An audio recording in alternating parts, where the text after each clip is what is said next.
going on? I'm Sean Eng, president of the Rotary Club of Harrisburg. We're the number 23rd club in all of the world. We are part of a network of 1.2 million members dedicated to putting service above self. Our members are just like you, passionate about making a difference and beyond. Whether you want to join us for a Rotary luncheon, service on a Monday, or attend an upcoming membership drive, you'll find purpose, connection, and a chance to give back.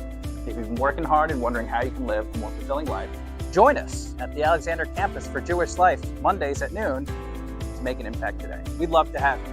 Find out more on our website at hbgrotary.org. See you there.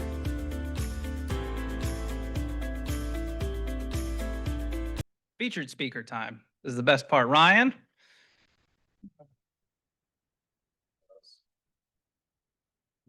Yeah. All right. Put it up right away? Or... Yeah, I'll just get it up. Good afternoon. It brings me great honor to introduce our speaker for today. And before us, we have Charlotte Katzenmoyer. Charlotte is the CEO of Capital Region Water. And we are blessed in the city and in this region to have a leader of Charlotte's caliber who's brought 30 years of experience of doing this work throughout the region. Infrastructure is economic development. People ask us a lot, what are the key things for us to try to bring more companies or help businesses grow? And it's people and infrastructure really are the two answers that you have. And certainly we've got some unique challenges here within the city of Harrisburg and the region, which Charlotte's gonna talk about. And I think it's important to recognize the size, scope, and scale of the work that CRW does every day. I can see it actually right in front of my house right now. We've talked about that with the giant infrastructure work that's being done throughout our city. But as an employer, CRW employs 145 individuals throughout this region. They've set a high standard for their work in diverse procurement, diverse hiring practices. Previous to this, Charlotte worked in the city of Lancaster and a director of public works. And she's also a member, just came back from her National Association of Clean Water Agencies. And what I think is one of the coolest facts of CRW is we have some of the best tasting water in the United States of America, which people at least chuckle at first. If you've had bad water, you know it, right? I grew up in the country, I had bad water. And Brit has gone out of business in my house because the water is so good here, and we appreciate all the work Charlotte's done, and we're looking forward to your update today. Charlotte, the floor is yours.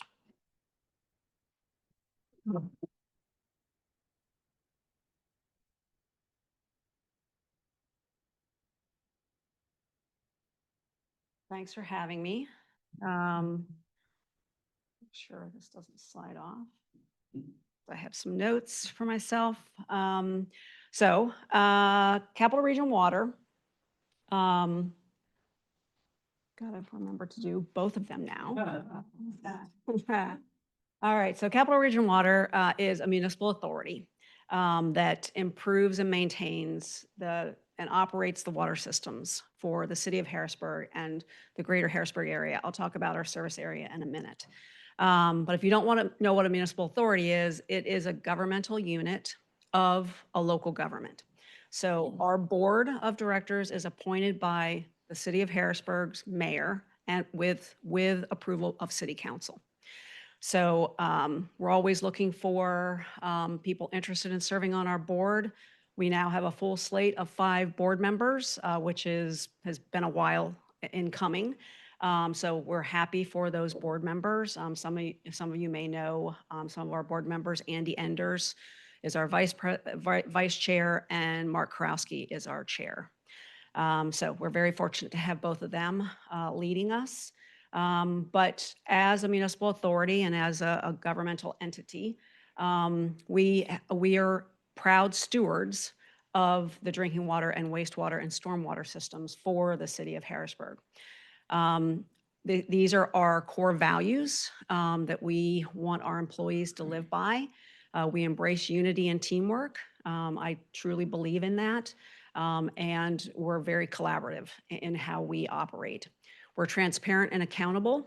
We want to make sure that our ratepayers understand what we're doing and why we're doing it. We're environmentally conscious, contrary to what you may have read recently, but our employees are very environmentally conscious. They are passionate about what they do. This is one of the few industries, as I talk to many executives across the country, this is one of the few industries where our employees are very passionate about what they do. So it's nice to work in that environment. We're community focused. Obviously, we're doing infrastructure projects in neighborhoods all throughout the year. And so we want to make sure that we are engaging with the community so that they know about those projects. Sometimes we can't control the contractors, Ryan, who don't give proper notifications, but we try to make sure that we're doing that, and we're fiscally responsible. We know that every drop counts. And then our tagline is that that we're doing what we do from raindrop to river. That it's that important. Every drop does count. So our service area is for the drinking water is the darker blue that you see on the screen. So that is the area that we serve for drinking water. So it's the City of Harrisburg, parts of Pembroke, and parts of Susquehanna Township. So for on the wastewater side, it's that entire area that you see with the red line outline.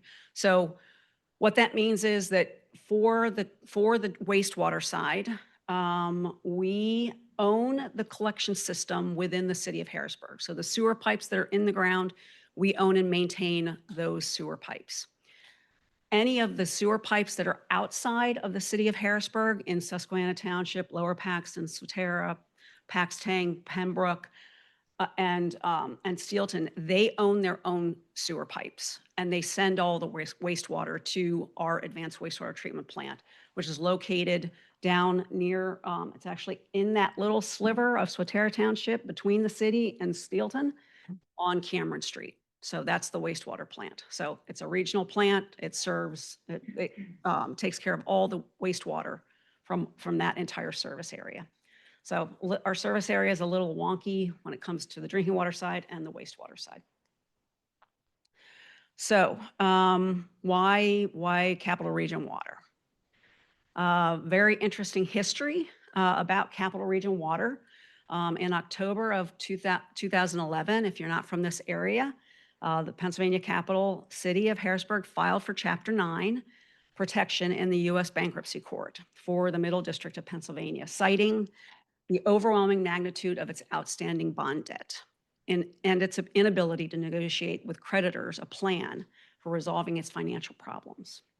Meanwhile, the state legislature approved legislation that would appoint a recovery coordinator and a financial receiver for the city.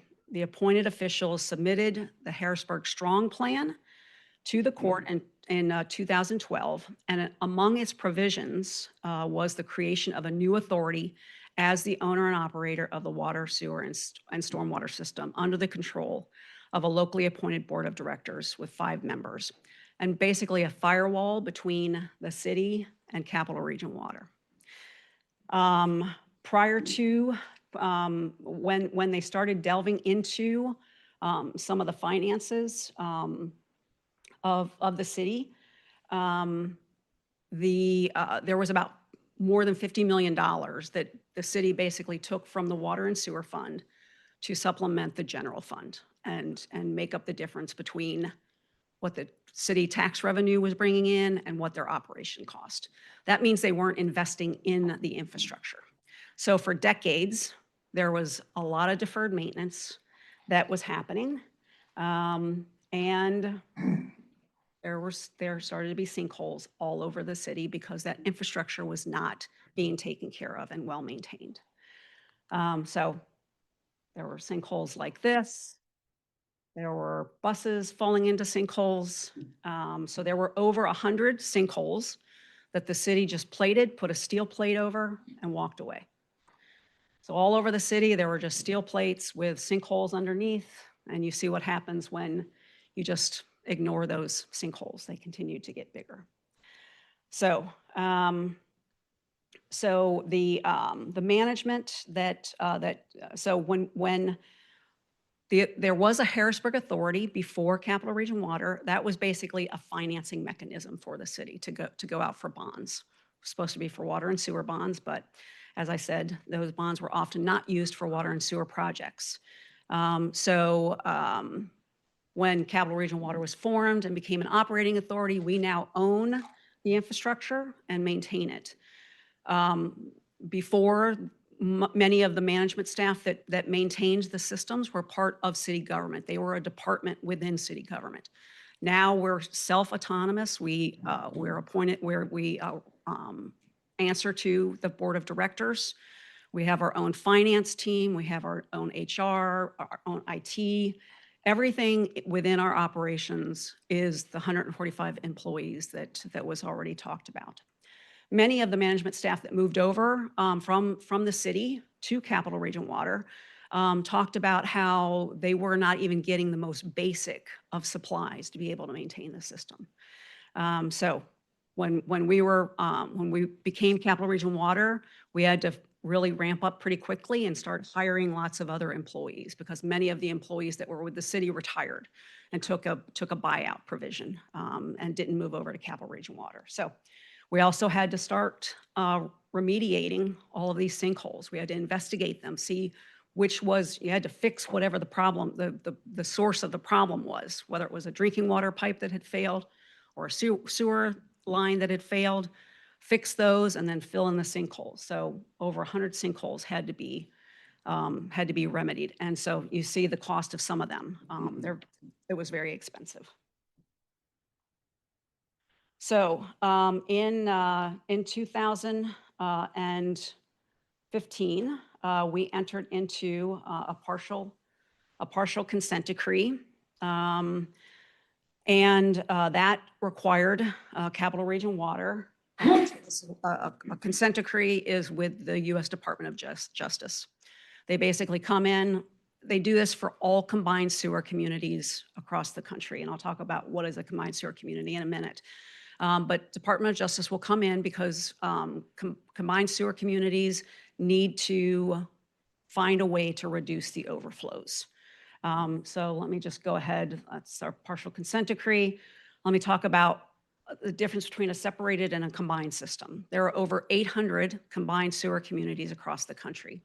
In a separated system, which is typical in most communities, the wastewater from the buildings go to the treatment plant for treatment.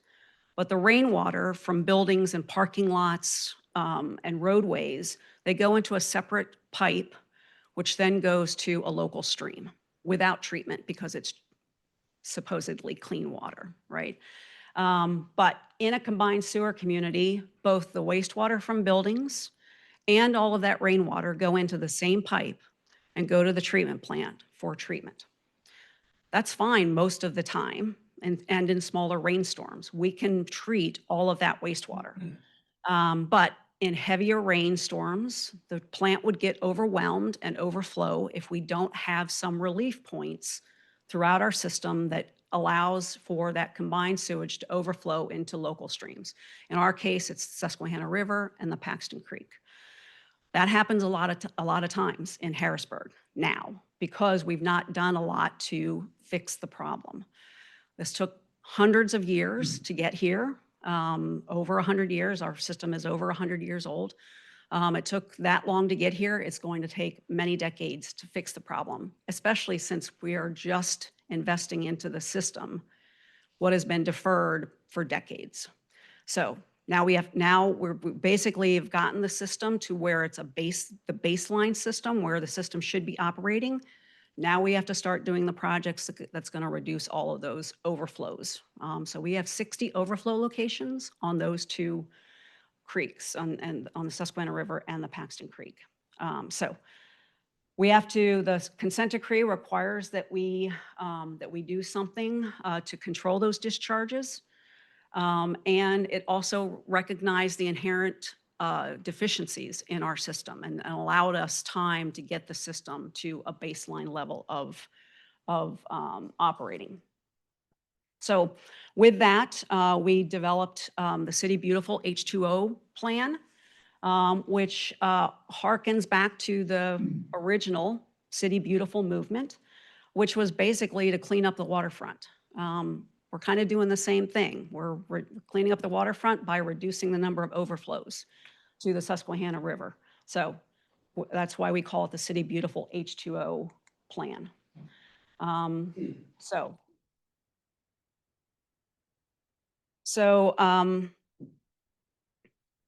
So the progress that we've made to date, we've invested over $50 million at the treatment plant to meet the Chesapeake Bay pollution reduction plan. So those upgrades were completed early on after Capital Region Water was formed.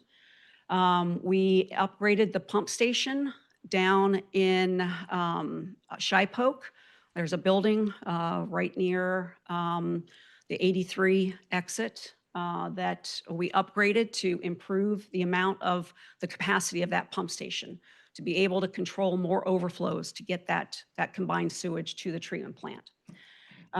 We continue to televise all of our sewers and determine a condition assessment to prioritize which sewers need to be replaced in a timeline.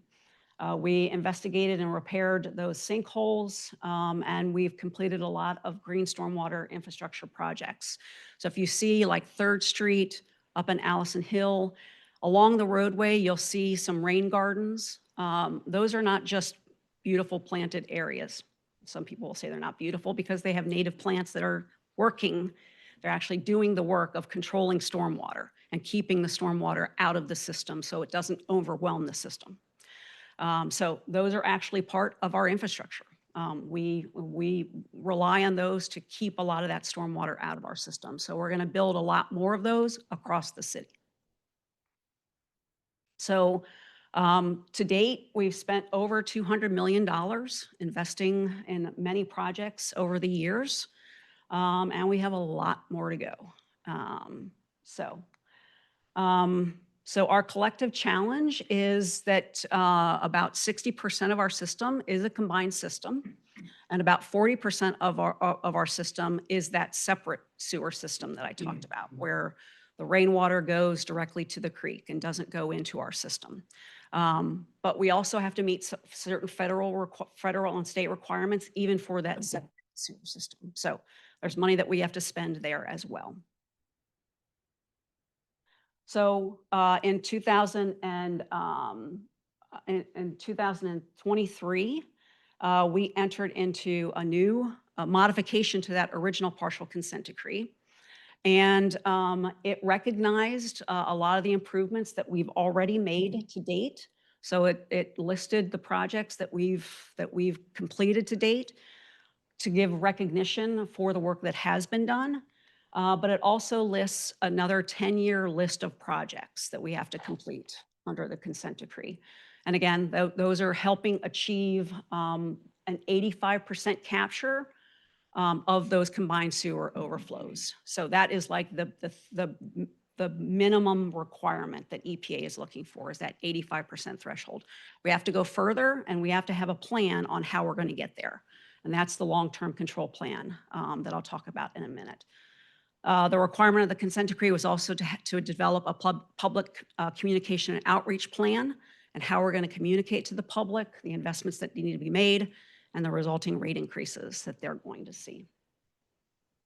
So the 10-year list of projects, just really briefly, we have a lot of large-scale combined sewer projects. You may have seen along Front Street for a couple of years, we had a very large pipe that laid along the riverfront walkway.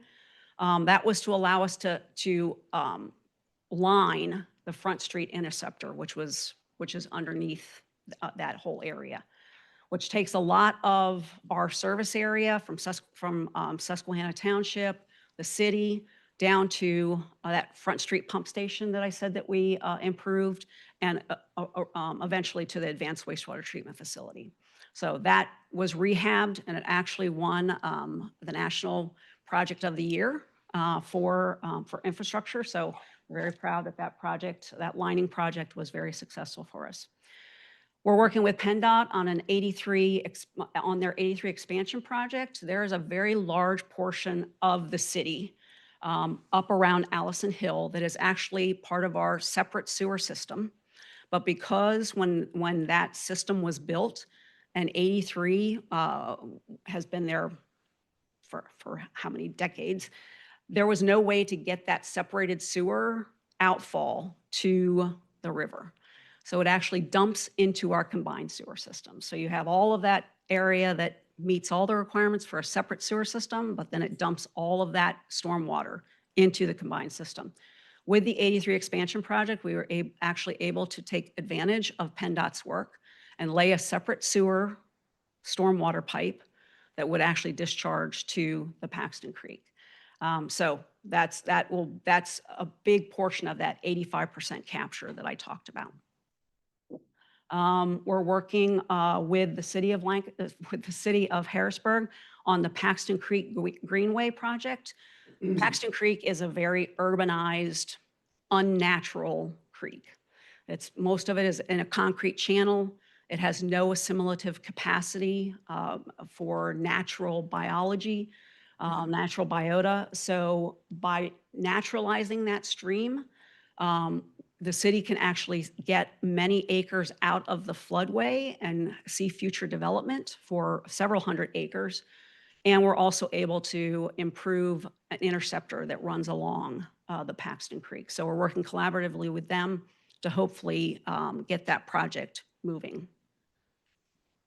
Some conveyance projects. There are other interceptor projects that we have to complete as part of the consent decree. We have some work at the Advanced Wastewater Treatment Facility. Green infrastructure projects, as I said, you may have seen a lot of these projects completed around the city, but we have 200 acres that we want to complete in the future to manage stormwater off of those lands throughout the city. So you're going to see a lot more green infrastructure throughout the city. As part of the partial consent decree, we also had to complete a financial capability assessment.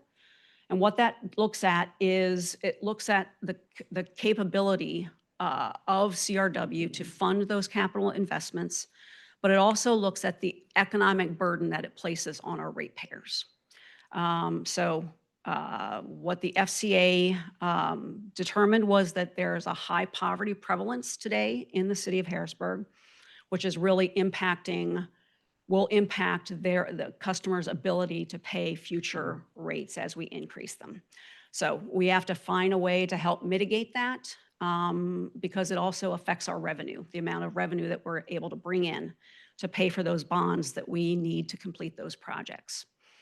But it also required us to look at our entire service area. Remember I said that those areas outside of the city have their own collection system, and they're not combined. They are truly separate sewer systems. So they should not be helping us or our customers pay for projects that are meant to relieve combined sewer overflows. So that is something that the FCA looked at in terms of how can that we should not be asking those communities to pay for the problem that only the city has. And I just mentioned that we're not asking the suburban wholesale customers to pay for the projects that will reduce overflows. So the plan we just submitted at the end of June has many projects that are listed in that plan, and we're looking at if you look at the current 40-year present value, it's over $616 million. But if you include the future costs of projects, because every year that we're doing a project in the future, that project cost increase. So when you compound it with future inflation, it's $1.4 billion that we're facing over the next 40 years. We have asked the agencies for a 40-year compliance schedule. They have never given a 40-year compliance schedule, but when we looked at the poverty rate, that financial capability assessment, we said our ratepayers can't afford to pay more than that because of this. When we look at today's residential bill, is just a little over $500. With the recommended plan over 40 years, the rate will increase to $2,000 per year for a typical residential customer in 2025. That's 2.5 times the rate of inflation. If we were to compress that schedule to 25 years, that even goes higher, up to $2,276 a year. Some people are wanting us to do a tunnel, like these large tunnels. That tunnel that collapsed in Los Angeles was a combined sewer tunnel that a lot of communities build. They're basically building an underground subway tunnel to carry just wastewater, hold it until the treatment plant can treat it. So you're building that huge infrastructure. If we were to build a tunnel in Harrisburg, the cost would be $4,163 a year for the typical residential customer. So we can't afford to build tunnels. So our plan does present a path forward and the projects that can be completed to get us to the water quality standards that are expected of us. And this is what it's going to cost. So we have a lot of work ahead, and we have a lot to do to ensure that our customers can afford it. So this just talks about, why we are doing the plan. We want to make sure that CRW is able to pay for and implement a successful program, and that's why we need 40 years to complete it. Not sure if they're going to give us that long to complete it, but that's what we're going for. So if you haven't seen some of the recent news, this is the Penn Live article from July 3rd. And this was an opinion piece that we submitted in response to some of the jabs that have been lobbed our way. So we're working hard at this, and we'll continue to do that for the next 40 years. Job security, right? Thanks, Charlotte. Appreciate it. We got time for a question or two. Does anybody have any questions? John? Charlotte, thank you. It was very helpful, and certainly I understand aspects of your business plan and what I refer to as sort of the closed loop that you're operating inside of the city government. The question relates to that.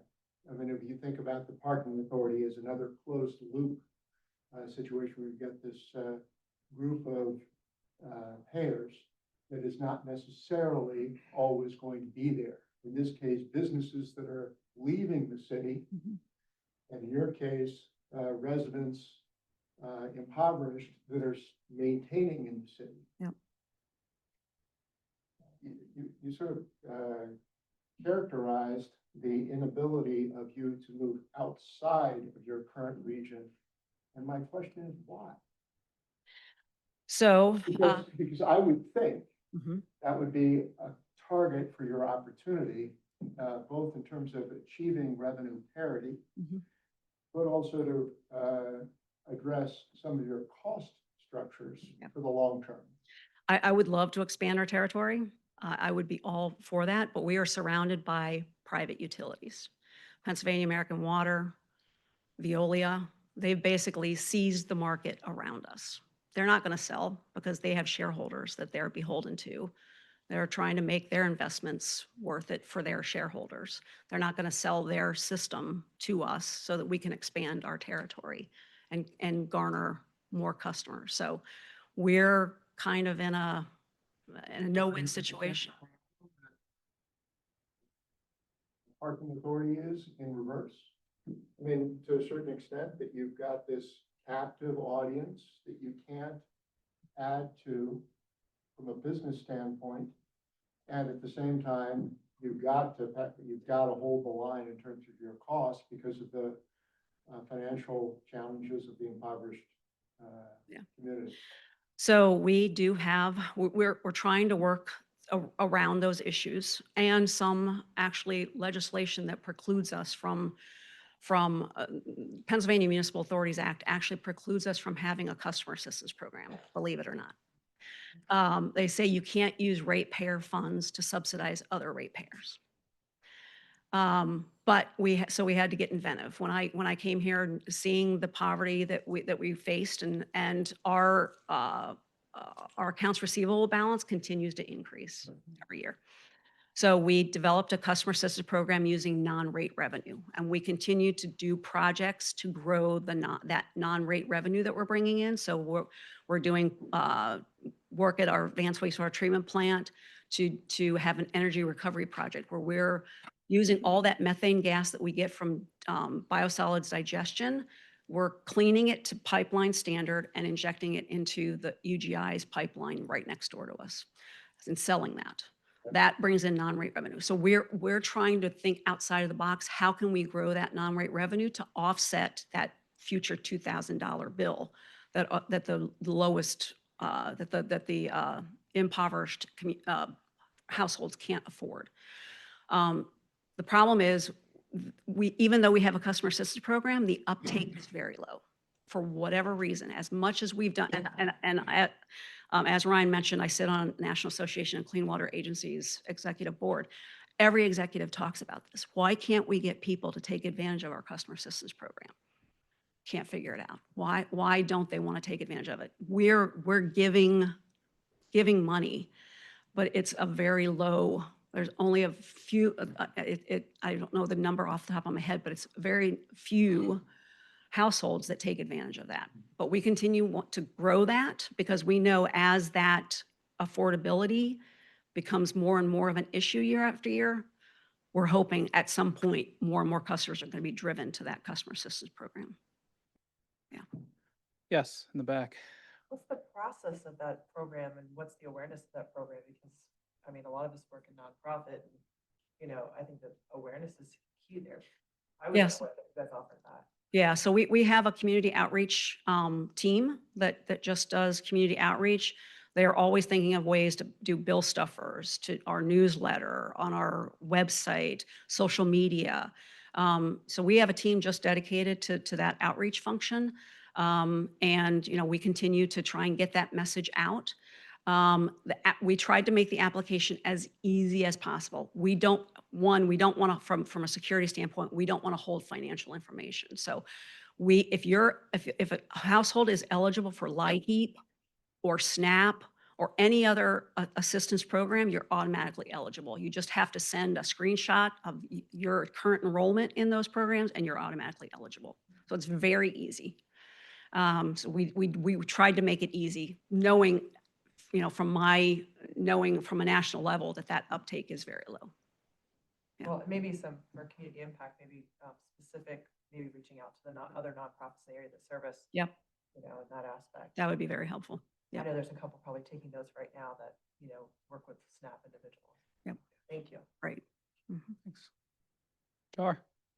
I read the article and it was hard for me to wrap my head around 1.4 billion to be spent in 40 years. Yeah. To me, that seemed very weak, very the issue is so important. And I realize 85% of it you want to kind of get done in 10 years.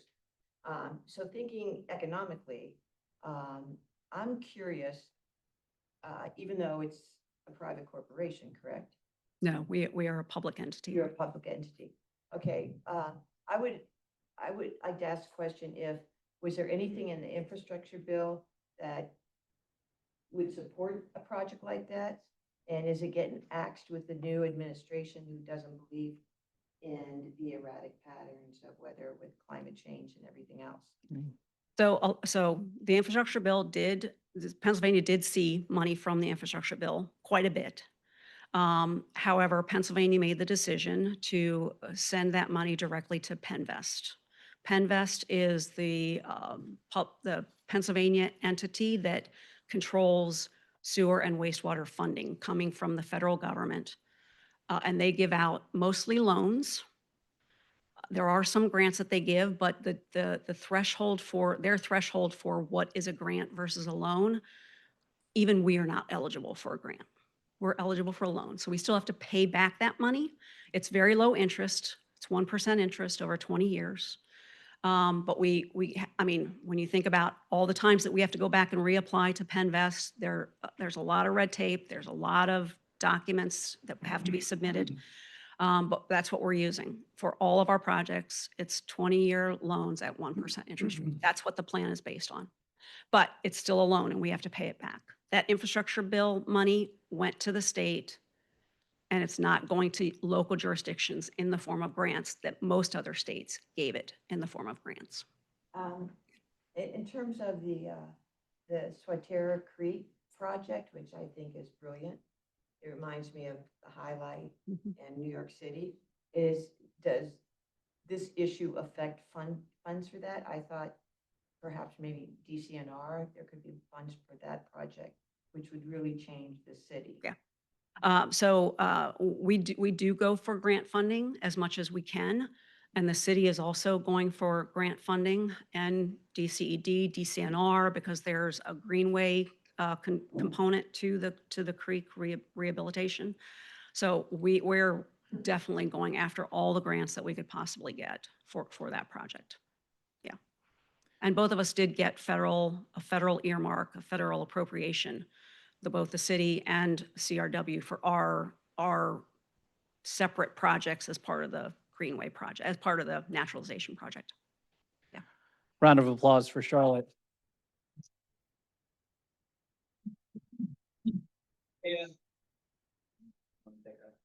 Picture. Oh, sure. Thanks. Yeah, here we go. Four-way pass. Thank you. All right, that's yours. All right. Sorry for going a little bit over. Again, right after this, 100 Pine Drive, if you guys want to take a tour of the Capital Region Water Drinking Facility, I'll see you guys there. Other than that, go forth and serve. Thank you.